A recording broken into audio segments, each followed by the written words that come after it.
Un peu Gainsbourg, un peu Gainsbar. Un peu Bachung, un peu Dao. Il préfère le rock au disco, mais en IMO, il est zéro. Pour être proprio, c'est Bruno. Bonjour à toutes et bonjour à tous, bienvenue dans votre brunch immobilier du dimanche. Bonjour Jean-Philippe. Bonjour Bruno, alors ça y est, hein, là on peut plus se cacher, on est dans l'hiver. Il n'y a plus de saison, ma pauvre dame. Il n'y a plus de saison, oh, j'adore ce genre d'expression, les expressions de papy-mamie.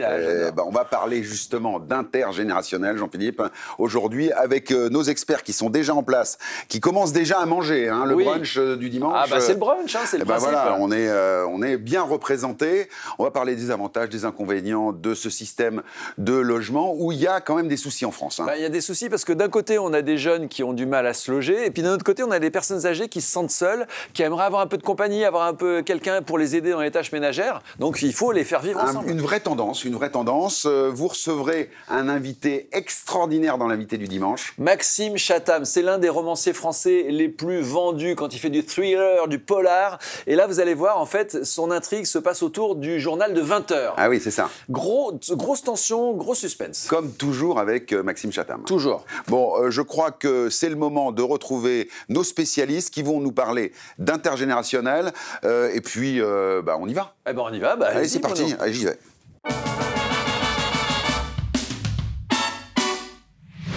L'émission intergénérationnelle avec nos 3 premiers consultants qui nous viennent bien sûr de toute la France, vous le savez. Ils ont fait leur petite enquête dans leur secteur.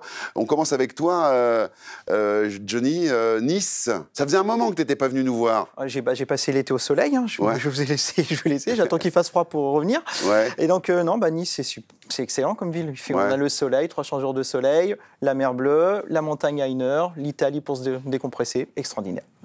Ménoun, Compiègne, bien sûr. Oui, tout à fait. C'est un bon compromis entre la ville et la campagne. On peut se promener dans la forêt de Compiègne tous les dimanches. Il y a toutes les activités. Toi, tu vas avec mes enfants. C'est vrai ? Oui.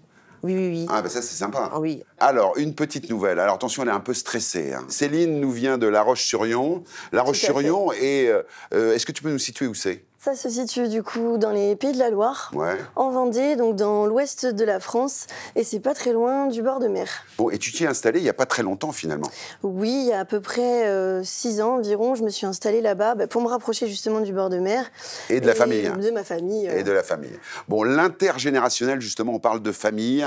On va faire dans cette première partie le panorama de ce que c'est que l'intergénérationnel. Un petit sujet pour vous mettre en bouche. En France, 18% des personnes âgées vivent seules et près de 30% d'entre elles souffrent d'isolement. D'un autre côté, près de 20% des étudiants déclarent rencontrer des difficultés à trouver un toit. Le logement le plus prisé des étudiants est le studio et il coûte en moyenne pour 25 mètres carrés à Angers 443 € par mois, 566 € par mois à Marseille et 907 € par mois à Paris. Et ben voilà, alors le débat est lancé, on voit le logement intergénérationnel. Serait-ce la solution miracle pour trouver des logements pour nos jeunes et pour, en quelque sorte, combler la solitude de nos anciens ? Johnny ? Moi, je pense que je suis tout à fait pour. C'est vraiment une excellente solution. Et il y a un gros problème à Nice pour les étudiants de trouver des logements. Et il y a tellement de personnes âgées qui vivent toutes seules, ça serait du vrai bonheur pour tout le monde. Voilà, alors là, effectivement, quand on a préparé cette émission, on s'est tous dit, voilà une solution miracle pour réunir les générations. C'est effectivement quelque chose qui allie à la fois un coût pas élevé pour les étudiants qui ont du mal à se loger et qui auront la solitude. Et les personnes âgées, ça leur permet aussi de les maintenir vivants aussi. Ça les maintient vivants. Ah oui. Quand même. Une personne âgée isolée, l'ennui, ça tue. Ah oui, c'est pas faux. C'est pas faux. L'ennui, ça tue. Céline, est-ce que dans ton métier, l'intergénérationnel prend une part importante ? Est-ce que tu as des exemples pour commencer cette émission ? Eh bien, exactement. Il y a 2 ans, j'ai vécu pendant 3 ans, justement, dans une grande villa. En co-living. C'est-à-dire qu'on était donc 17 colocataires. Donc ça, en termes d'âge, c'est très très large. Donc ça va de l'étudiant jusqu'aux retraités, comme on le disait juste avant. Donc ça permet D'accord, on le voit sur les images, effectivement. Ça avait défrayé la chronique, hein. Et alors, donc, comment ça se passait Ah oui, quand même. Pas mal, ouais, pas mal. Ah oui, on est sur du beau intergénérationnel, là. Exactement. Alors, en fait, chacun, comme on peut voir ici, chacun a son petit studio indépendant avec sa kitchenette. Donc, ça crée des rencontres, ça crée des couples. Il y a des personnes qui se sont mariées depuis, qui ont eu des enfants. Dans tous les âges, dans toutes les tranches d'âge Ah oui, quand même. Il y a eu des héritages. Oui, tout à fait. Avant de continuer, je voulais me retourner vers notre investisseur du jour, Anthony Ducreux. Comment ça va ? Pleine forme, quand on est ici. Alors, tu vas intervenir quand tu veux dans cette émission pour nous parler de l'intergénérationnel, mais comme tu es un garçon atypique, peut-être pour commencer, qu'est-ce que ça t'inspire, l'intergénérationnel, en tant qu'investisseur ? Que des bonnes choses. C'est sûr que c'est à la croisée des chemins entre plein de choses qui fonctionnent. On aura l'occasion d'en parler pendant l'émission. Mais je pense qu'il ne faut surtout pas sous-estimer le gain financier que ça peut représenter pour les étudiants, en fait. Le gain, il est énorme. Quand on fait la différence entre à Paris, tu te rends compte que 885 € par mois pour un 12 ou 15 mètres carrés versus peut-être 50-75% d'économie, ce qui représente 150 ou 200 € par mois sur un système intergénérationnel. Et voilà. On peut que se dire en tant qu'investisseur, ça coche les cases et il y a quelque chose d'intéressant à faire. Bon, on revient vers toi tout à l'heure pour plus de détails sur l'investissement. Ce que je vous propose, c'est un petit micro-trottoir pour voir ce que pensent les gens dans la rue de l'intergénérationnel. C'est Mirella qui s'est collée. Qu'est-ce que vous pensez des logements intergénérationnels ? Il y a une aide entre les deux générations, des jeunes qui peuvent aider les plus anciens pour aller faire juste les tâches quotidiennes, aller faire les courses. Moi, je trouve ça sympa. C'est pas mal, pour pouvoir discuter entre jeunes et plus anciens. Je préfère être seul. J'aime goûter à ma liberté. Donc on est jeune, donc on a plus de possibilités de faire certaines choses qui sont plus dans le... qui peuvent plus faire. Je suis pas forcément pour, je suis pas forcément contre. Je me dis qu'il faut instaurer une harmonie de vie qui peut être lourde avec beaucoup de conséquences. À mon avis, c'est une bonne chose parce que c'est les deux générations qui en profitent. Les aînés vont apporter aux jeunes de l'expérience, les jeunes vont leur apporter leur vigueur et ça fait un bon partage de cohabitation équilibré. Et voilà, alors là, le dernier témoignage est révélateur pour le coup. Les anciens qui apportent de l'expérience et les jeunes qui apportent leur dynamisme et la vie. Alors, qu'est-ce qu'un jeune qui bénéficie d'un logement chez un ancien va faire pour cet ancien, Céline ? Et justement, donc ensemble, on partageait des repas, c'est-à-dire des moments de cuisine où les plus anciens nous apprenaient, par exemple, comment bien cuisiner. Ça, c'était dans ton cas particulier, mais dans l'intergénérationnel... On apprend. Moi, je dirais que les jeunes, en fait, ils peuvent aider... Il ne faut pas que ce soit aussi qu'il y ait un abus, mais ils aident les personnes âgées à faire leurs courses, à les ramener chez les médecins. Après, ça, il faut que ce soit de bonne foi aussi. Et puis aussi, ça coupe la solitude. Ils font des jeux ensemble. Et voilà. Alors justement, Johnny, tu as été faire un petit reportage du côté de Nice. Hein, oui, on est au plein milieu de Nice, un petit peu sur le côté Nice-Nord. Ouais. C'est une résidence qui s'appelle Fabrice Cailleul. On regarde, on en parle après. Et donc là, c'est le petit jardin. On se retrouve à un certain âge seul. Et l'isolement se fait de plus en plus difficile à supporter. Moi, j'ai fait beaucoup de domiciles de personnes âgées et pas âgées. Et les gens enfermés, j'en ai vu. Hein. J'en ai vu. C'est pas gai. Hein. Et moi, j'ai pas un caractère à dire comme ça. Alors, quand on m'a proposé de venir ici, j'ai un peu hésité au début avec le mot collectivité, mais finalement, j'ai bien fait. C'est vraiment un endroit humain où on peut former des liens plus facilement. On se retrouve dans cette salle qui est appelée la salle commune, qui était une chapelle. Et il y a toujours des choses à faire, il y a toujours des gens à rencontrer. Tout le monde se parle, on mange ensemble. C'était quelque chose qui me manquait avant que j'arrive ici. Alors chacun apporte ses idées. Et puis on fait surtout les repas une fois par semaine. Tout le monde est accepté, on apporte un petit quelque chose, voilà. Et on partage tout ça ensemble. C'est formidable d'habiter dans une résidence comme ça. Vous êtes magnifique. Ouais, c'est adorable. Oui. Alors, le partage, c'est ça qu'on entend dans ce reportage, Johnny. Hein. Exactement ça. Ils sont vraiment dans le partage, dans l'écoute, dans l'entraide. Et Et tous les jeunes qui sont là, ils sont même plus humanistes. Ils parlent tous d'empathie, d'humanisme. Ils sont beaucoup plus à l'écoute, plus gentils que, on va dire, que ceux qu'on croise dans la rue qui sont tout seuls. Le seul souci qu'il y a avec ça, c'est qu'il faut qu'ils puissent bouger. Bah oui. Alors il y a une personne, là ça va de 72 ans à 97 ans. D'accord. Et les jeunes, c'est quelle tranche d'âge ? 19 à 30 ans. 19 à 30 ans, beaucoup d'étudiants. Ça coûte combien à un étudiant de participer ? Combien il paye très bien, par rapport à un logement traditionnel ? Oui, en moyenne, un studio sur Nice, ça va être 600 €. Là, ils sont à 200 €. Donc c'est beaucoup moins cher, ça n'a rien à voir.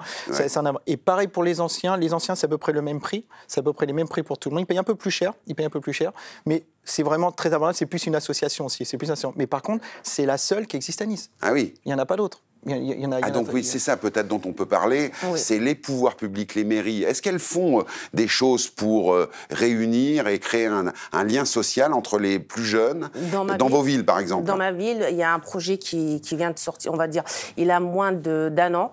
C'est un nouveau quartier. Ouais. Ça englobe toutes les générations de jeunes actifs, aux jeunes étudiants, aux familles avec des moyens modérés et puis des personnes âgées. Et puis il y a... Combien ça coûte à Compiègne, justement, dans cette association et dans ce nouveau quartier ? Est-ce que les jeunes s'y retrouvent ? Tout à fait. En fait, c'est, on va dire, à 60%. Moins cher que sur le marché. 60% moins cher, hein. Donc on le dit, effectivement, c'est une vraie solution pour, je dirais, résoudre un peu la crise du logement sur les jeunes qui ont pas mal de difficultés à se loger. Céline à La Roche-sur-Yon, est-ce qu'il y a des choses qui se passent, je dirais, avec la ville ? Est-ce qu'il y a d'autres initiatives que tu connais ou dont tu t'es occupé ? Alors, il y a certaines autres colocations que j'ai pu avoir donc, à la vente, mais il y en a aucune autre qui est aussi importante et aussi atypique que celle-ci. Alors justement, toi qui as vécu dans ce magnifique, je dirais, je ne sais pas comment on peut appeler ça, c'est une villa intergénérationnelle. Combien ça coûtait alors du coup par rapport à un logement traditionnel ? Les loyers alors, sont différents en fonction de chaque studio parce qu'ils n'ont pas tous les mêmes surfaces. Il y en a d'autres qui ont la salle de bain commune. D'accord, on sait, ça dépend. Mais alors combien ? En gros, le chiffre, c'est entre 400 et 500 € en moyenne le loyer. Le loyer. Par rapport... Quand même, oui, c'est pas donné. Mais par contre... Une colocation presque de maison. Ouais. Alors quand tu prends une maison individuelle, par exemple, c'est environ entre 600 et... 1000 €, quoi. Et 1000 €, oui, à peu près. C'est ça. Sur le secteur. On va continuer. Je vois sur la Côte d'Azur avec le nombre de maisons qu'il y a, de villas qui sont libres, qui n'ont rien du tout, ça serait bien. Oui, mais il faut pouvoir l'organiser. Voilà, il faut pouvoir l'organiser. Et en plus, du coup, si dans une villa, vous avez à mettre 10 personnes et même que vous leur prenez 200 ou 300 € par mois, c'est un vrai gain pour le propriétaire. Exactement. Notre investisseur du jour, alors justement, bon plan pour un investisseur d'investir dans du intergénérationnel ? J'en suis convaincu. Si on regarde les chiffres, on se rend bien compte que la vacance locative, elle est bien plus faible dans ce type de logement. En moyenne, un étudiant, il va plus rester entre 9 et 12 mois sur un appartement en moyenne en France. Là, on est plus entre 1 et 2 ans. Donc déjà, il y a plus de stabilité. C'est ça. Sans parler des dispositifs fiscaux qui peuvent être intéressants, le fait qu'on mise quand même sur quelque chose qui est très innovant, donc le potentiel de plus-value dans le futur, il y a quand même de grandes chances que ce soit positif. Donc ouais, plein de choses qui mis bout à bout. Est-ce que c'est une solution long terme ? J'en suis convaincu. C'est quelque chose qui... Je pense qu'on est au démarrage du logement intergénérationnel, on le voit. La vague, elle monte, elle augmente. Chaque année, il y a des milliers de logements supplémentaires qui sont dans ce cadre-là.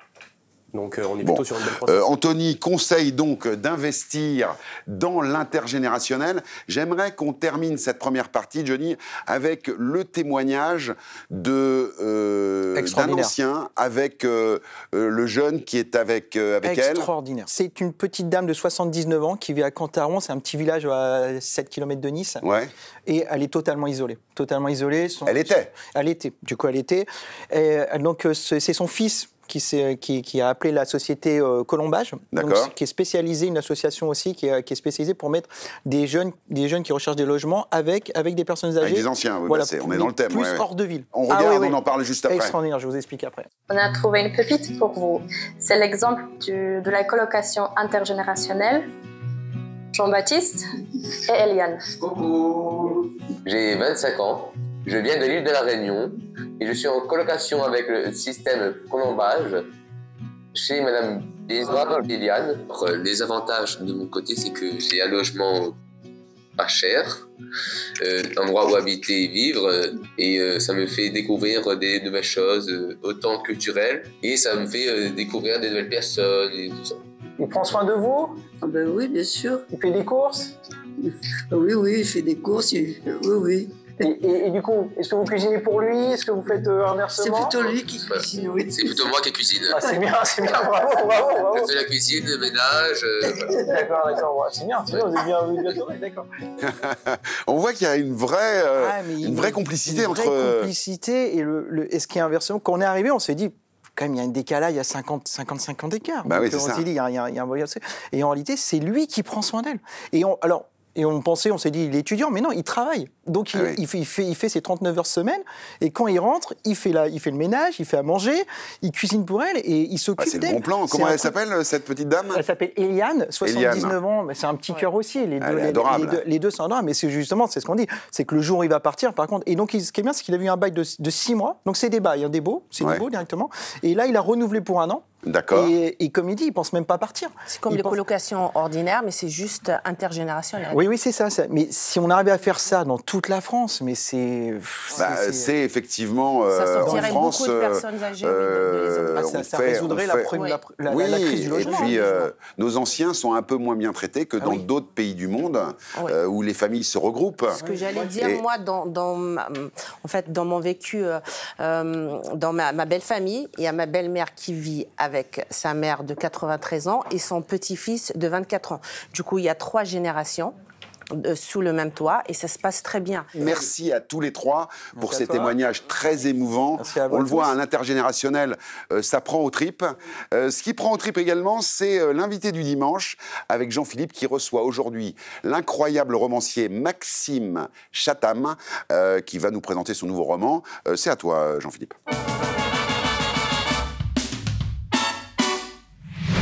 Alors c'est plus qu'un plaisir de recevoir aujourd'hui Maxime Chatham. Maxime, bonjour. Bonjour. Bon alors je vais tout de suite, on va pas se mentir, on se connaît très bien, on est amis très intimes, donc déjà je vais pas te vouvoyer, ça servira à rien. Mais je suis là aujourd'hui, très heureux de te recevoir parce que il vient de sortir ton nouveau roman, Maxime Chatham, qui signe Prime Time. Et quand Maxime Chatham sort un livre, c'est toujours un événement, c'est le 30e.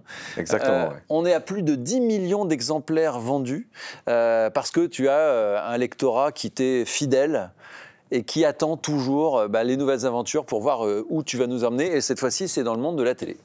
Oui, exactement. C'est une particularité. J'ai toujours eu envie d'écrire ce que je ressentais et pas nécessairement là où on m'attendait. Et comme tu disais, j'ai la chance d'avoir un lectorat qui me suit, que je fasse du fantastique, du thriller ou même de la SF. Les gens viennent... La SF, c'est science-fiction. Oui, pardon, fantasy, roman d'aventure, etc.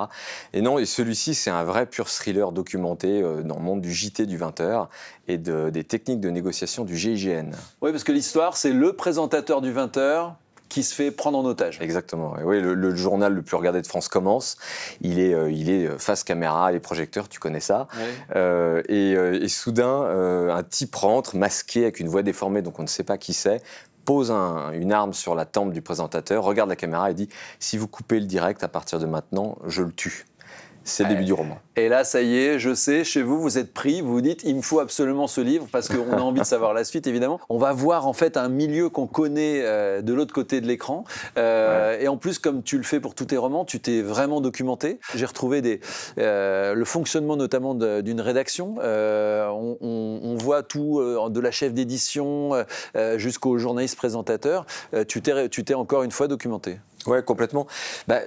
Pour moi, c'est le plaisir aussi du bouquin, c'est d'avoir un cadre, de le créer, donc d'aller sur les lieux, rencontrer les gens qui font ce métier-là, leur poser 1000 questions parfois un peu étranges, parce que je leur pose des questions un peu logiques au début, puis plus on avance, plus je commence à avoir l'idée de mon roman commence à se développer dans ma tête, et plus je commence à voir le côté criminel ou thriller de mon livre, et je commence à avoir des questions parfois un peu étranges sur Edith, cette porte là-bas, elle est condamnée, ou on pourrait enfermer quelqu'un qui pourrait sortir ou pas, donc en général, on me regarde un peu bizarrement, mais non, là j'ai eu de la chance, ils ont tous été très ouverts. Mais parce qu'on te connaît tous, en fait. Quand tu nous poses des questions comme ça, c'est qu'on sait que ça va alimenter quelque chose. Ça va mal finir. Bon, pour que vous compreniez bien, Maxime a fait des études de criminologie. Donc ça, c'était vraiment pour planter le décor. Et maintenant, tu assistes régulièrement à des autopsies.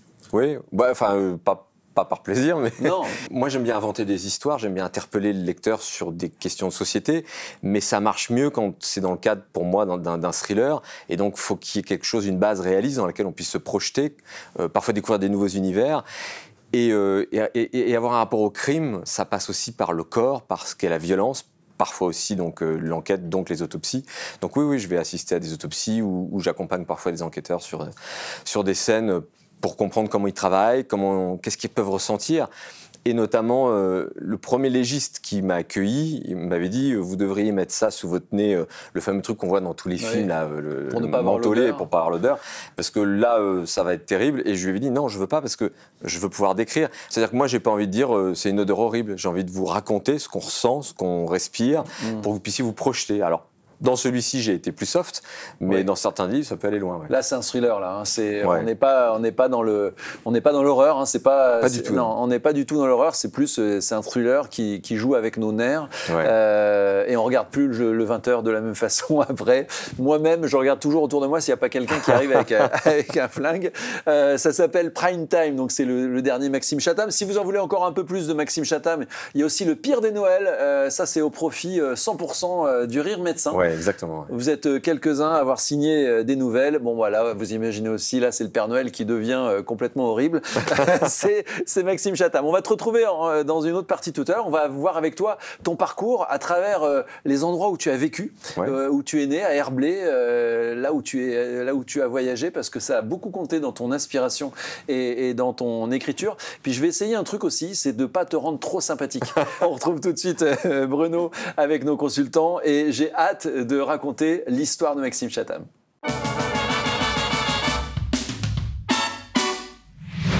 Deuxième partie de cette émission consacrée à l'intergénérationnel, un sujet qui est effectivement qui prend aux tripes avec nos 4 nouveaux consultants de cette deuxième partie. Francis, l'homme au chapeau. L'homme au chapeau, toujours qui vient là. De l'Est. Qui vient d'Annecy, Aix-les-Bains. Aix-les-Bains. Nous avons Alexandra. Oui. Comment ça va, Alexandra? Ça va très bien. Bienvenue de ma campagne, donc tout va bien. C'est-à-dire la campagne de Château-du-Loir, Château-Lavière, entre Le Mans et Tours. Entre Le Mans et Tours. Lucas est avec nous également. Comment ça va, Lucas? Au top du top. Alors attention, alors là, petit village, il adore son village. Hein. Ah oui, moi je suis totalement amoureux de Saint-Donat, sur Herbas, mon village de la Drôme. Petit village, effectivement, avec plein d'autres petits villages autour. On a les vaches, on a tout ce qu'il faut. Saint-Donat, c'est qui Donat? Alors le Saint-Donat, c'était un saint il y a des années qui est venu en fait dans le village de Saint-Donat, qui a sauvé le village concrètement, et donc on a donné son nom au village.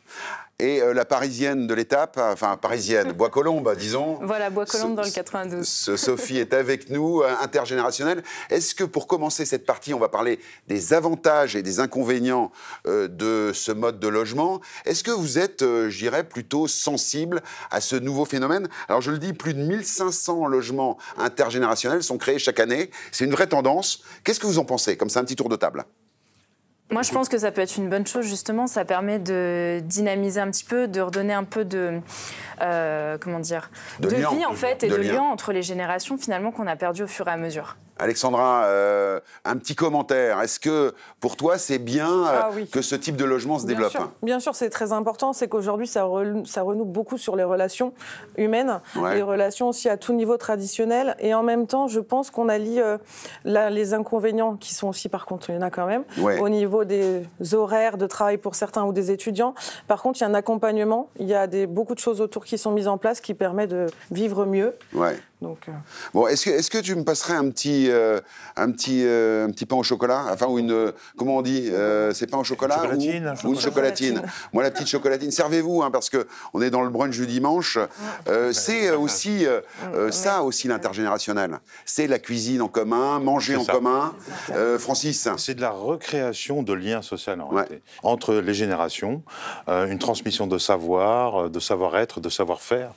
C'est vraiment exceptionnel et c'est nécessaire aujourd'hui dans le cadre de la solidarité nationale. Non mais voilà, c'est une leçon de vie que ces types de logements nous donnent. Lucas, qu'est-ce que tu en penses, toi, pour ou contre? Alors, moi j'adore complètement le concept. Par contre, c'est vrai que c'est très compliqué. Il faut mettre beaucoup de choses en place avant parce que justement, effectivement, il y a quand même pas mal de contraintes. Il faut qu'il y ait une bonne entente. Il faut vraiment que les deux personnes, souvent le jeune et le senior, se voient avant. qui est un contrat avec beaucoup de choses mentionnées dessus, parce que faut être carré quand même. Lucas, merci beaucoup de poser cette question. Alors, quelles sont les contraintes dans ces logements intergénérationnels? Déjà, il faut pouvoir s'adapter aussi à un rythme de vie entre guillemets, qu'ils n'ont plus, ou en tout cas qu'ils ont vécu à un moment donné. Et je pense que ça peut être justement, ça peut aussi les redynamiser, et en même temps, ça peut empiéter un peu sur leur habitude. Parce qu'on a, en général, ils ont eu des enfants qui sont partis, et là, on revient avec des jeunes qui vont avoir un rythme, sortir, vouloir peut-être inviter des personnes. Tout ça, c'est vraiment, comme disait Lucas, des choses à mettre dans un contrat pour être sûr que ça soit Contractuellement, il y a des contraintes? Oui, parce qu'il faut quand même respecter des règles, que ce soit pour le senior ou pour le jeune qui vient dans la maison ou dans l'appartement, dans cette chambre qui a été destinée pour lui. Il y a vraiment des contraintes d'horaire, des contraintes d'intimité. Voilà, exactement. Oui, alors voilà. Est-ce que c'est pas ça un petit peu la limite de l'exercice? Oui. C'est qu'on a un jeune, quand on est jeune, on a envie de sortir, on a envie de recevoir. Est-ce que dans un logement intergénérationnel, on peut recevoir ses amis? Non, tu peux pas.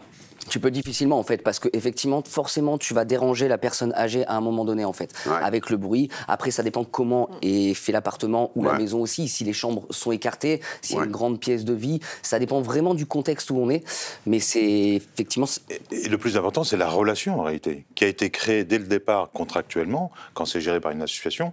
Mais c'est créer cette relation entre le senior et le jeune, et on voit si ça matche ou ça matche pas. D'où l'intérêt d'avoir des associations qui gèrent ces mises en relation. Oui, les transitions éventuelles. Les transitions éventuelles, avec un passage une fois par mois ou une fois toutes les semaines, pour voir comment ça se passe, etc. Donc, bien évidemment, c'est pas une vie forcément où on fait la fête, etc. On est plus dans une vie plus calme, si on adopte ce style de logement. Bien sûr, c'est une vie plus calme et en même temps, je pense, complémentaire sur beaucoup de choses. Du coup, les jeunes peuvent quand même venir avec leurs amis, parce que les gens, justement, s'ils sont prêts à faire cet intergénérationnel, sont aussi prêts à accueillir des jeunes et revivre une seconde jeunesse, je dirais aussi, finalement, à travers du coup les personnes qui peuvent venir du coup sur la maison. Donc grosse fiesta avec mamie. Alors donc on est sur ça. L'accordéon est en route. La boule à facettes. Oui, c'est ça. On y va. Ouais. Non, mais je pense que c'est important justement, comme on disait, c'est le point de départ. La première relation, la première fois qu'on se voit, c'est comme un couple, je dirais aujourd'hui. C'est quand on se voit, est-ce que c'est avec cette personne-là que ça va se faire ou pas? Et je pense que dès que les qualités de chacun sont mises à plat et que tout est carré dès le départ, ça peut que bien se passer ensuite. Bien sûr, il faut rester respectueux quand même, et rester dans la politesse, je pense, sur les horaires, des choses correctes. Parce que là, on voit le bon côté des choses. Est-ce que parfois, ça se passe mal? Est-ce que vous avez eu des exemples où, effectivement, on a été obligé de séparer Je dirais que ça va être le conflit de génération, sur certains points, ou des sujets qui peuvent être tendus parce que c'est des pièces de vie communes, des sujets qui peuvent être amenés sur la table, ou des fois, tout ce qui est ces sujets, je dirais. Un peu... ménager. Voilà, ménager, tout ce qui est les sujets de vie tous les jours, finalement aussi, de tout ce qui est politique, plein de sujets qui peuvent des fois créer des tensions et qui aussi, du coup, amènent des fois une mauvaise ambiance par la suite, parce qu'on se rend compte qu'on n'avait pas les mêmes points de vue que la personne. Un exemple concret, on dirait que c'est du vécu, que tu as un exemple en tête. Ah oui, j'ai un exemple d'un couple que je connais, du coup, qui ont accueilli un petit jeune, parce que, du coup, monsieur était malade. Du coup, madame, elle s'est dit, toute seule, c'était compliqué. Ils ont une très grande maison, plus de 200 mètres carrés. Ils se sont dit, on a de l'espace, on a vraiment l'espace pour le faire. Ils ont accueilli et ils se sont aperçus que fusionnel dès le départ, tout s'est très bien passé. Et au bout de quelques temps, il est tombé sur un sujet justement en rapport un peu avec des opinions politiques. Politiques et de tous les jours, et qu'on crée des tensions. Et finalement, cette tension a créé d'un seul coup une cassure, du coup, sur cette fusion qu'il y avait au départ. Et du coup, ça a fini que le petit jeune est parti parce que c'était plus possible et que même pour eux, c'était plus une vie d'accueillir. Est-ce que c'est facile? Je me retourne vers l'investisseur. Quelles sont les contraintes pour un investisseur, du coup? Pour moi, c'est un équilibre pour un investisseur, en fait. On va chercher l'équilibre entre rentabilité et sécurité. Je te prends un exemple. Moi, le premier appartement que j'ai acheté en 2017, à l'époque à Saint-Étienne, il était loué par une association à 350 €. Je l'aurais loué par mes soins, j'aurais peut-être loué 380, 390, donc j'aurais eu un peu plus de renta. Mais plus de turnover, plus de difficultés. Donc là, je pense que c'est un petit peu la même chose avec ces logements intergénérationnels. On va chercher la stabilité et la pérennité. C'est ça. Versus une rentabilité qui pourrait être démentielle, comme la location courte durée, etc. Je ne pense pas que ce soit l'objectif numéro 1. C'est de l'humain avant tout quand on fait ces logements. Alors, on vient d'apprendre dans cette émission que les investisseurs étaient humains. Exactement. Donc, et qui se préoccupaient effectivement du bien-être. C'est aussi un gage de stabilité, Francis, quand même. Oui, complètement. Oui. Il faut que ce soit stable. Parce que sinon, après... Non, mais on le voit dans les exemples qu'on a vus dans les reportages. il y a un vrai lien qui se tisse, et c'est des relations long terme finalement. Oui, si chacun reste à sa place aussi. Ouais. Oui. Mais il ne faut pas que la personne senior demande aux jeunes à devenir le professionnel de santé pour des soins, pour... Tu vois, chacun reste à sa place. C'est ça. Du respect mutuel. Du respect mutuel. Bon, alors là, les avantages maintenant, on veut savoir, on a parlé un peu des inconvénients, des contraintes, mais l'avantage principal, c'est le prix, Lucas. Alors oui, souvent on fait ça quand même pour une question de finance. Et effectivement, dans notre région, dans la Drôme par exemple, un studio, ça va être entre 550 et 600 €. Un logement intergénérationnel, on va aller de 200 à 400 € selon l'endroit, selon s'il y a un jardin. Ah ouais. 2 à 3 fois moins cher dans le secteur. Francis? Moi, j'ai encore moins cher. Hein. Pourtant, sur une zone tendue comme les Pays de Savoie, on est en fonction du contrat, parce qu'on va le voir dans le reportage, mais en fonction du contrat qui est mis en place entre le senior et le jeune. Oui, tu as été voir une résidence. Une résidence qui est une résidence sociale intergénérationnelle. Oui, c'est ça. Alors, je propose qu'on regarde le reportage. On en parle tout de suite après. L'association Habitat et Humanisme a pour but de loger des personnes précarisées. Elle accueille des jeunes en insertion professionnelle, des seniors isolés et des familles monoparentales.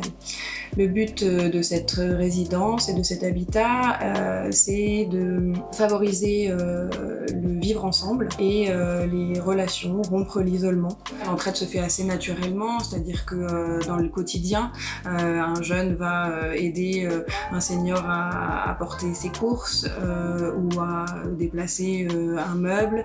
Une maman va avoir besoin de faire une démarche, une mamie va pouvoir garder des enfants. On a aussi des espaces qui sont dédiés aux rencontres, comme le jardin, le potager, qui actuellement est tenu par un senior, qui lui, du coup, va enseigner aux plus jeunes comment cultiver. C'est des choses qui se font naturellement et évidemment, l'association favorise aussi tous ces temps de rencontres et de partage. Incroyable. Incroyable. Ah, j'adore. Alors là, on est effectivement, on va encore un peu plus loin dans la solidarité.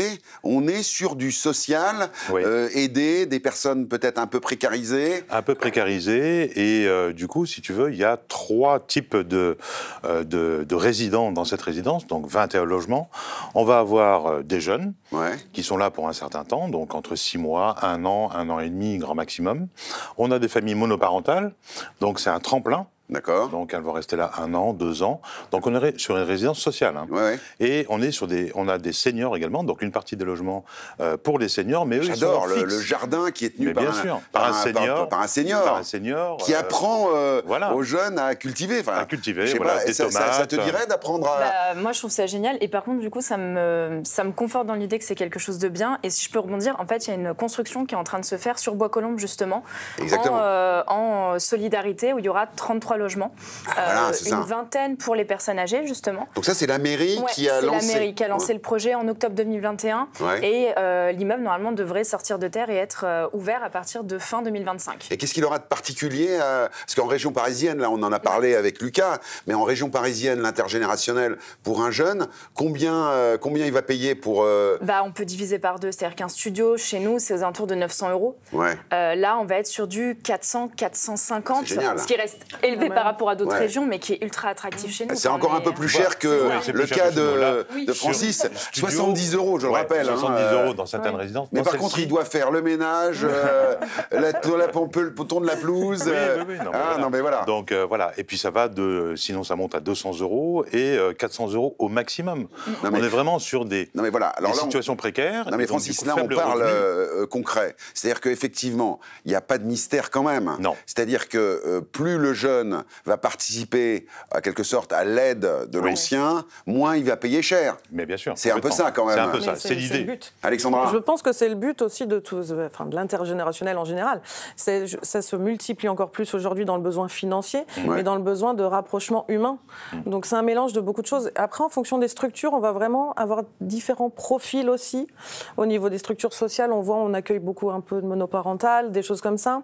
Chez l'habitant, ça va être vraiment de l'écart plus d'âge, je pense aussi. Il y a vraiment un complémentaire sur beaucoup de choses. Et comme là, on voit le jardinier. Enfin, voilà, c'est vrai que c'est des choses où tout le monde peut apprendre finalement. Une grosse contrainte sur ce type, on n'y pense pas forcément, mais sur ce type de bâtiment, en fait, où il y a vraiment du monde, et on n'en a pas parlé, mais des fois, il y a des enfants aussi dans l'intergénérationnel. Oui, mais là, c'est ce qu'il y a dans cette résidence. C'est monoparental. Et souvent, les gens s'attachent déjà aux enfants, donc quand ça déménage, effectivement, on est triste, il n'y a plus les enfants. Et puis les enfants, ça pose un autre problème, c'est l'éducation de l'enfant. Et effectivement, dans ce type de logement où il y a des enfants, on peut avoir les seniors qui ne sont pas du tout d'accord sur l'éducation qu'ont les plus jeunes. Et là, voilà, ça c'est quelque chose qui amène au clash. Mais là, on voyait, la partie positive, il y avait les seniors qui se proposaient de garder les enfants. Mais c'est ça. Et c'est génial. C'est très pratique. Voilà, donc du coup, tu as vraiment une directrice, enfin une responsable de structure qui est là pour gérer l'animation et les relations entre ces publics. Alors justement, tu as été aussi l'interviewée, je crois, cette responsable. Elle nous donne quelques astuces et toutes les clés pour un bon contrat intergénérationnel. Alors concrètement, c'est un senior qui a une chambre de disponible et un jeune qui a besoin de se loger. Un jeune donc étudiant, apprenti, jeune pro, en période d'essai, voilà, tout est possible. Donc notre rôle sera de les faire se rencontrer. Donc nous nous rendons au domicile du senior pour vérifier les conditions d'accueil et également les motivations du senior. Et du côté du jeune, nous le rencontrons également individuellement pour vérifier ses motivations, ses centres d'intérêt. Mais il faut qu'il ait absolument une activité. Lorsque l'association a réussi à créer un binôme qui se correspond au niveau des centres d'intérêt, des rythmes de vie, etc., nous allons signer un contrat. C'est-à-dire que la cohabitation est réellement cadrée. Il y a une date de début, une date de fin. On se limite à 1 an, même si la cohabitation peut être renouvelée. Nous avons déjà eu des cohabitations qui sont durées 3 voire 4 ans. Extraordinaire. Alors c'est fabuleux, mais alors par contre, on voit quand même, c'est très très cadré. C'est comme ça, c'est comme à l'armée, tu sais, c'est cadré. Bon, est-ce que c'est pas un peu compliqué pour un jeune de se plier à toutes ces règles ? Lucas, je te sens parfois mitigé. Oui, mais parce que moi vraiment, j'adore ce concept d'intergénérationnel parce qu'il y a du bien pour tout le monde. Mais effectivement, un jeune, s'il y a trop de contraintes, au début, c'est toujours cool, c'est jeune. Par contre, au bout d'1 ou 2 mois, quand il se rend compte, après les cours, par exemple, s'il est étudiant, il va devoir faire les courses, il va devoir faire du ménage.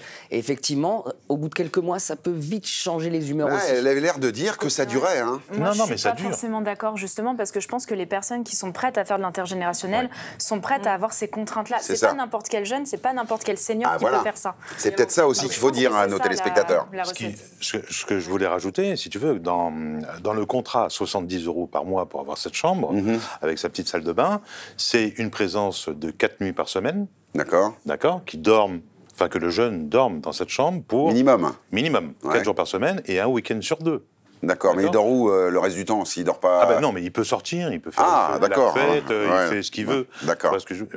Mais on doit donner une partie de son temps. Voilà, 70 €, mais par contre, tu es présent auprès de cette personne âgée, de ce senior, femme ou homme, peu importe, mais pour de l'accompagnement. Bon. On est sur la solidarité quand même. Merci beaucoup à tous les 4 pour cet éclaircissement. On va regarder un petit récap pour voir et pour avoir les idées claires sur cette deuxième partie. Selon l'association Le Paris Solidaire, environ 1500 logements intergénérationnels sont créés chaque année en France et ça ne cesse de croître grâce à des aides et des associations locales. Les principaux atouts de ce mode de logement sont le loyer attractif, voire même parfois gratuit, la réduction de l'isolement des seniors, le partage d'expériences et bien sûr l'aspect humain et solidaire. Pour aller plus loin, si vous voulez être le bailleur, vous devez obligatoirement avoir plus de 60 ans, louer à un jeune de moins de 30 ans et mettre à sa disposition une chambre d'au moins 9 mètres carrés.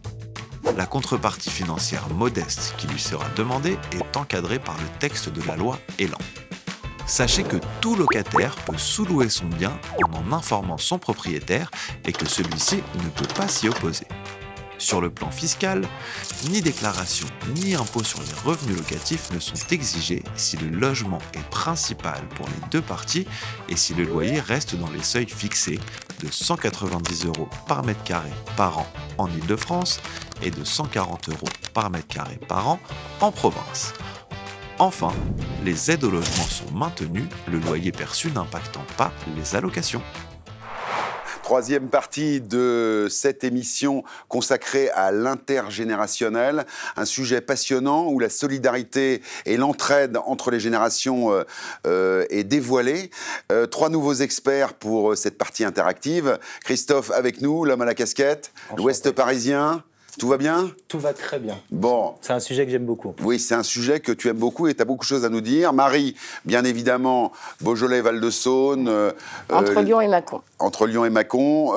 L'intergénérationnel, c'est un sujet qui te concerne également. C'est un sujet qui se développe énormément sur la commune de Villefranche. Bon, sur Villefranche et même dans tout le Beaujolais. Hein. Dans tout le Beaujolais, mais particulièrement sur Villefranche, donc avec une maison intergénérationnelle qui a été ouverte en 2021 et avec 4 nouveaux projets qui arrivent. 4 nouveaux projets. C'est une vraie tendance. Lucas est resté avec nous pour cette 3e partie. C'est un sujet que tu aimes bien. Même si parfois tu es un peu mitigé. Hein. Ouais, moi je vois les deux côtés. J'adore le concept, encore une fois, mais ça peut amener des complications. Ça peut amener des complications. On va voir quelles sont les questions de nos internautes. En cuisine, nous avons 2 experts. Bien sûr, Anthony qui est avec nous pour nous parler de sa vision en tant qu'investisseur. Et alors Francis. Ah, Francis, il est là pour vous faire déguster la raclette. Ça sent bon. Hein. Ouais. IGP Savoie. Voilà, en direct la Haute-Savoie à l'honneur. Francis vient toujours avec des spécialités culinaires. Je vous invite à en faire autant quand même. Hein. On a le droit de goûter, Francis, ou pas? Allez, la dernière à faire couler. On l'a vu, hein, une vraie tendance, ce mode de logement intergénérationnel. Plus de 1500 logements se créent chaque année. Dans le Beaujolais, tu le disais, il y a beaucoup d'initiatives des collectivités locales, des mairies. Oui, donc aujourd'hui, il y a 51 logements sur la résidence Le Morgon.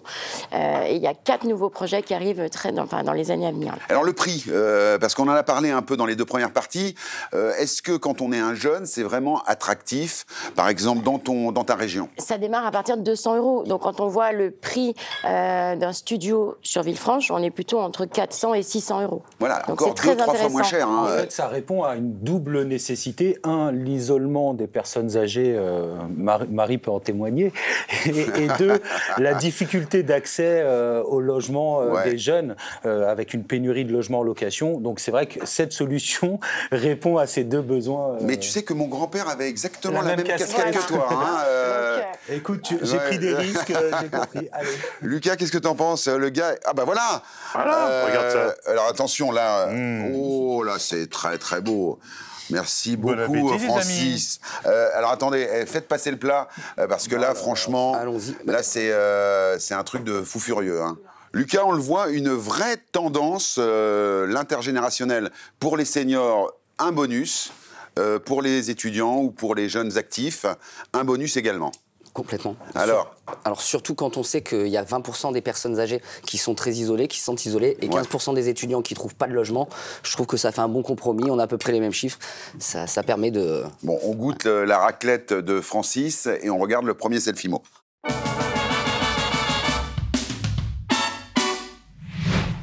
Je m'appelle Laura, je vis à Colmar et ma question est, est-ce que la cohabitation intergénérationnelle est possible pour les familles avec des jeunes enfants ?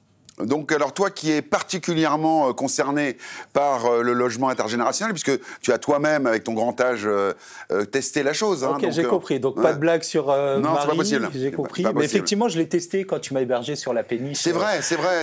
On était sur quelque chose qui a duré pas longtemps. Hein. Non, c'était effectivement difficile de cohabiter. C'était très difficile, c'est vrai. Mais pour répondre à la question de notre téléspectatrice, on peut évidemment accueillir une famille avec des enfants. Alors, comme nous disait Marie... Plus particulièrement des familles monoparentales. Voilà. Monoparentales, mono-enfantales aussi. Ou mono-enfantales. Plutôt un seul enfant. Hein, quand il commence à y avoir plusieurs enfants, c'est peut-être pas vraiment adapté, si. En fait, il y a certaines résidences, comme nous disait Lucas tout à l'heure, qui acceptent, et d'autres qui, justement, cantonnent, limitent à un seul enfant par famille. Il a un peu de mal. Hein, par contre, ça ne peut pas être des familles nombreuses. Non, ça ne peut pas être des familles nombreuses. Deuxième selfie-mo. Je m'appelle Marie et j'habite sur Colmar.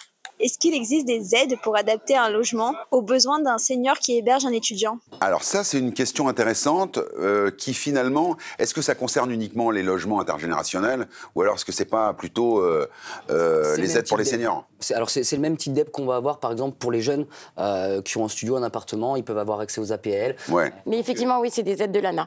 Donc c'est pour justement adapter le logement pour les seniors, mais que ce soit... du logement intergénérationnel ou n'importe quel type de logement, on accède à ces aides. Il n'y a pas d'obligation de faire effectivement une location intergénérationnelle. Vous êtes très bon, hein. Vous êtes très très bon. Troisième selfie-mo. Bonjour, je m'appelle Naïma. Je souhaiterais savoir s'il existe des garanties légales pour des seniors en cas de dégradation par leurs jeunes locataires. Merci. Alors voilà, là c'est la question qui tue. Effectivement, les contraintes, les inconvénients. On peut avoir des jeunes pas très recommandables qui vont dégrader le logement. Quels sont les recours du senior? C'est pareil que pour un bail classique. En fait, il y a le dépôt de garantie qui peut servir pour réparer les dégradations. Et après, il faut que le jeune soit assuré qu'il ait une assurance habitation et responsabilité civile. D'accord. Donc c'est un bail immobilier classique en réalité. Ouais. Donc avec tous les avantages que comporte le bail immobilier. Pas de mauvaise surprise pour un senior qui accueillerait un jeune, du coup. Alors, il a des recours pour rénover son logement ou remettre en état son logement s'il y avait un problème. À ceci près que comme il y a une cohabitation, le choix du locataire est d'autant plus important puisque on va partager l'habitation. Non, mais alors, la question qui se prolonge, c'est que si, on le sait, parfois les personnes âgées peuvent être un petit peu délicates et elles ne peuvent ne pas bien se sentir dans cette cohabitation. Est-ce que une personne âgée a cette faculté de pouvoir se séparer facilement de son colocataire? En cours de bail, par définition, non. C'est un bail qui est signé, donc sur la durée du bail, on ne peut pas dire j'ai plus envie d'habiter avec toi, il faut que tu partes. Donc à la fin du bail, on peut donner congé, effectivement. Oui, enfin quand même. L'importance de bien choisir son colocataire. Alors les associations sont aussi là pour régler les problèmes qu'il pourrait y avoir entre les deux générations, parce que c'est quand même ça le fond du problème. Si les deux ne s'entendent pas, il faut bien valider les envies et les besoins de chacun du départ. Qu'est-ce qu'on attend de la colocation, que ce soit pour le jeune ou pour le senior? Bon, c'est pas si facile Lucas que ça. Tout à l'heure, il y a des gros avantages, mais il y a aussi quelques inconvénients, et celui-ci en est un. C'est-à-dire qu'effectivement, il faut d'autant mieux choisir son locataire, parce que c'est pas juste une question de payer le loyer, c'est aussi une cohabitation au quotidien. Donc c'est très important. Je me retourne vers notre investisseur du jour, Anthony. L'intergénérationnel, c'est pas également une façon de pouvoir, je dirais, optimiser son logement? Complètement. Aujourd'hui, il y a un phénomène qui est très présent, c'est la sous-occupation. Nos anciens et nos seniors, ils ont souvent des grandes habitations, 70, 80 mètres carrés pour des appartements, voire plus, ou des maisons. D'accord. Alors qu'ils en utilisent réellement 20 à 30% de cette capacité de logement. Donc c'est de l'espace perdu. Et donc dans un contexte où on est quand même dans une urgence climatique aujourd'hui en France, tout le monde le sait, on vient rajouter de l'écologie, on n'en a pas trop parlé aujourd'hui, mais je pense que c'est important. Ça permet d'optimiser ces surfaces perdues plutôt que toujours créer des nouvelles choses. Plutôt que se retrouver seul dans un grand appartement, ou plutôt que se retrouver seul dans un en fait, on va occuper l'espace et finalement le rentabiliser. On le rentabilise. Et en plus, je te dis, pour moi, ça rentre dans un critère environnemental. On sait que l'immobilier, c'est en ligne de mire aujourd'hui. Et voilà, pour moi, c'est gagnant-gagnant sur tous les aspects. Anthony, je crois que là, la coupe est pleine. Quatrième selfie-mo. Bonjour, je m'appelle Nathan. Quelle est la durée moyenne d'une cohabitation intergénérationnelle? Et est-ce qu'il y a un cadre légal spécifique? Alors là, on a déjà un peu répondu à ces questions, mais est-ce qu'on a des chiffres sur la durée moyenne d'une cohabitation intergénérationnelle? Entre 6 et 24 mois. Oui, ça c'est la durée des baux. Pour le beau. Oui, c'est entre 6 et 22 ans.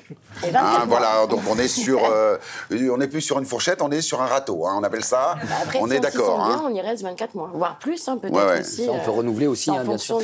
On a des histoires incroyables en préparant cette émission. J'ai regardé, il y a des histoires qui ont duré plusieurs années de cohabitation intergénérationnelle, où en fait il y a un vrai lien quasiment filial. Les gens s'attachent après, bien sûr. Donc il y en a qui peuvent rester très longtemps.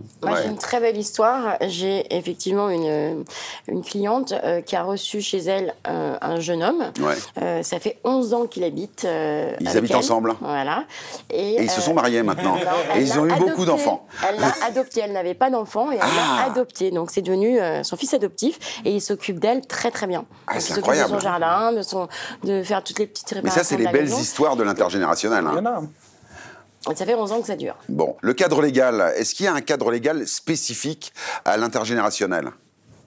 Bah oui, c'est ce qu'on disait tout à l'heure, c'est-à-dire qu'il y a des baux spécifiques. Marie nous disait que la durée va entre 6 et 24 mois, ça c'est le bail. Après la durée, tout dépend comment on s'entend avec la personne. Le cadre légal, donc c'est effectivement dans le bail qu'on va inclure toutes les clauses, toutes les règles de vie, un peu comme un règlement de copropriété d'une certaine manière. Ouais, c'est un règlement de cohabitation. De cohabitation. Colocation, cohabitation. Très joli terme ça. Ouais. Règlement de cohabitation. Règlement intérieur. Un règlement intérieur, c'est ça. Alors, bon, c'est vrai que ça fait un peu peur quand on le dit comme ça. Qu'est-ce que je ne peux pas faire ? Après, il faut vivre en bon père de famille et respecter la personne avec qui on vit. On est un petit peu en panne de raclette, mon cher Francis. Alors, on le disait dans cette émission, 18% des seniors de plus de 75 ans vivent seuls en France. C'est quand même un chiffre considérable. Un ancien sur 5, quasiment, vit seul. Donc, vraie solution pour nos... Ah oui, alors on pourrait leur servir de la raclette. Ce qui est marrant, c'est que quelque chose qui est dans beaucoup de cultures, dont la mienne, je suis oriental, qui est dans les mœurs et qui est de coutume d'habiter avec ses parents, ses grands-parents, etc., on voit que c'est quelque chose d'assez nouveau en France, alors qui arrive de plus en plus, et tant mieux, mais par exemple, pendant la canicule, on s'est rendu compte à quel point les personnes âgées étaient isolées, puisqu'on les voyait mourir seuls dans leur maison, etc.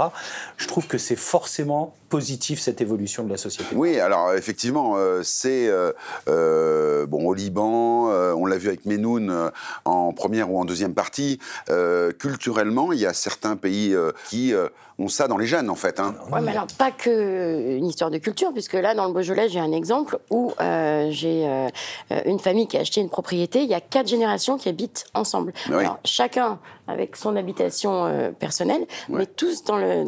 Oui, c'est vrai, mais effectivement, ça reste anecdotique en France, et on est obligé d'organiser socialement l'intergénérationnel. En Europe, ça a commencé en Espagne, en fait. Ouais. Voilà, ça vient d'Espagne, Portugal, et puis ça remonte petit à petit, parce qu'effectivement, c'est un phénomène. Mais c'est des pays qui sont en contact avec le Moyen-Orient et qui ont cette culture. Ouais. C'est-à-dire que nous, on n'a pas de maison de retraite chez nous. Il n'y a pas de question où est-ce qu'on envoie notre père, notre mère. Jusqu'à leur dernier souffle, ils sont dans la maison familiale, et on a construit les maisons pour que chacun puisse vivre quand même sa vie, mais au sein d'une maison familiale. Ça, c'est quand même génial. Aujourd'hui, on a de plus en plus de demandes avec des critères. Acheter une propriété avec la possibilité d'accueillir un proche dans les années à venir. Eh oui, bien sûr, bien sûr. Bah, ça, c'est une bonne tendance. On vous recommande de penser à ça pour les prochaines années, vous qui allez peut-être devenir propriétaire si vous ne l'êtes pas encore. En attendant, on va parler d'humain également avec l'invité du dimanche de Jean-Philippe, qui est Maxime Chatham. Il a pas mal de choses à nous raconter, on regarde.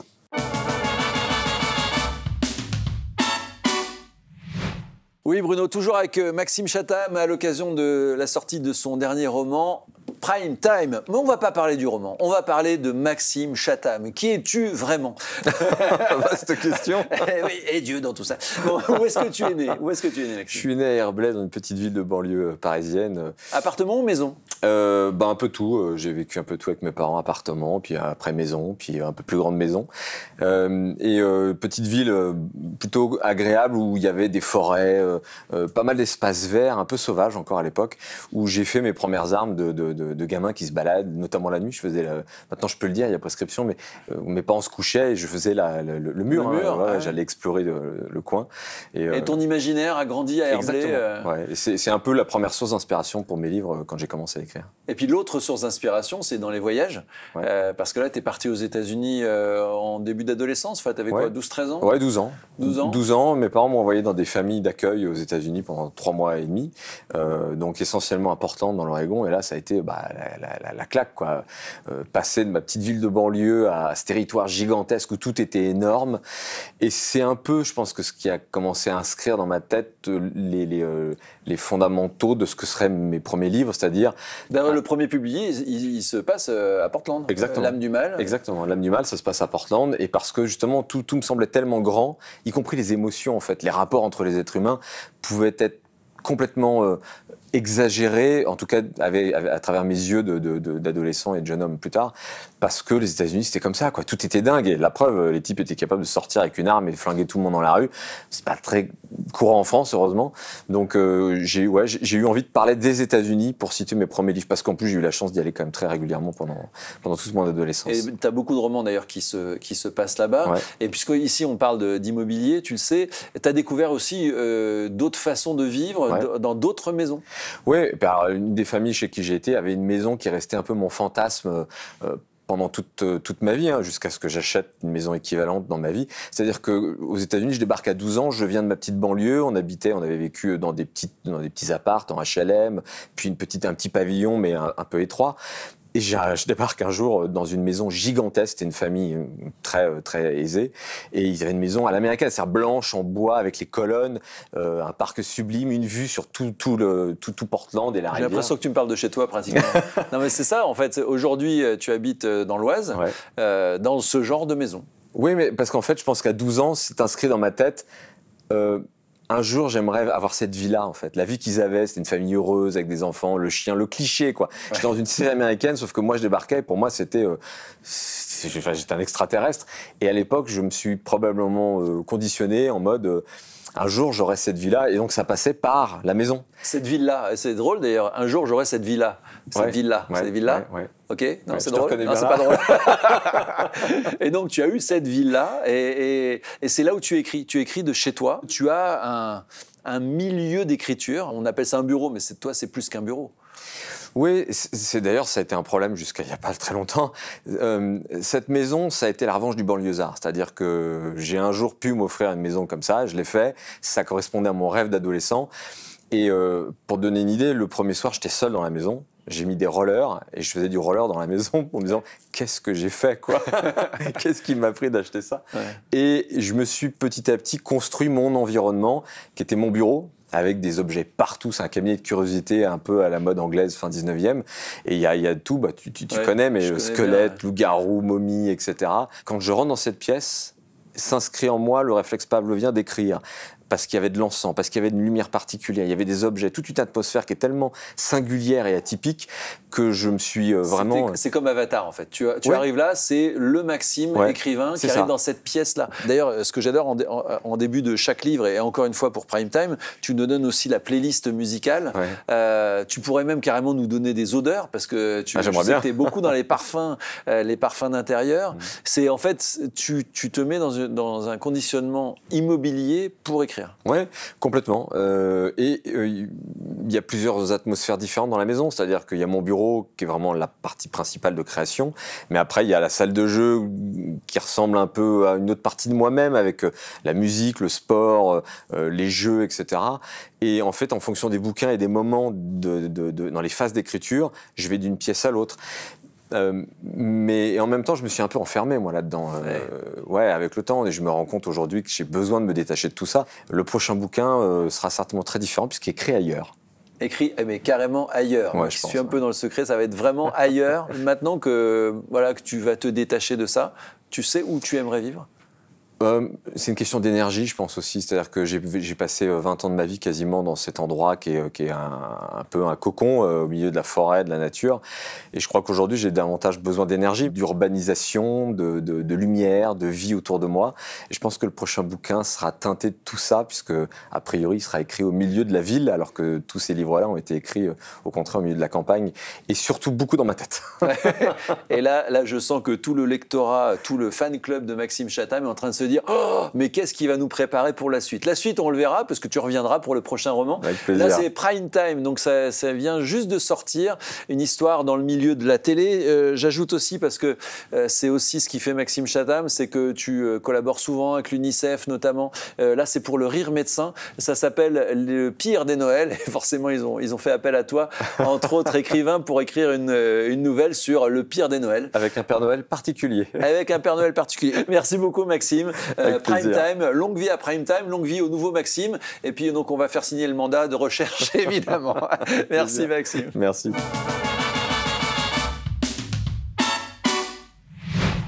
Une émission incroyable, mon cher Jean-Philippe. Oui, et un invité incroyable. Incroyable. Et nous aussi, un jour, on aura notre prime time à tout prix. Mais d'ici là, quand vous aurez lu ce livre, vous ne regarderez plus le 20h comme avant, parce que c'est terrifiant. C'est terrifiant. Nous, on a une prime team. Oui, joli. Oui. La Dream Team, Prime Team. Alors aujourd'hui, on a effectivement parlé d'intergénérationnel, mon cher Jean-Philippe. Alors beaucoup de chiffres à retenir. Hein. Oui, par exemple, un étudiant sur 5 a du mal à se loger et une personne âgée sur 5 vit isolée. Vit isolée de plus de 75 ans, donc c'est un vrai phénomène de société, une vraie tendance. Il y a même des communes, on a vu comme Villefranche, par exemple, Villefranche-sur-Saône, qui favorisent ça. Donc voilà, il faudrait que toutes les communes favorisent ça pour que les gens trouvent non seulement un logement, mais aussi de la compagnie. Ce qu'on a retenu aussi de cette émission, c'est notre ami Francis qui a ramené sa spécialité de raclette. On s'est régalé, hein, tiens, mon Jean-Philippe. Moi, j'en ai déjà fait une, alors qu'il faisait encore chaud il y a quelques semaines. Et ça, c'est génial. Pourquoi? C'est bien dans le thème, parce que c'est convivial. En fait, exactement. On est tous autour avec le petit poêlon. Et c'est pas mal. Prenez pas tout quand même, mon cher Jean-Philippe. Voilà. On partage. On se retrouve bien sûr la semaine prochaine pour d'autres aventures immobilières. La semaine prochaine, on parlera de logements atypiques. Et oui, les logements atypiques. Alors, les logements atypiques, il y a beaucoup de logements atypiques différents.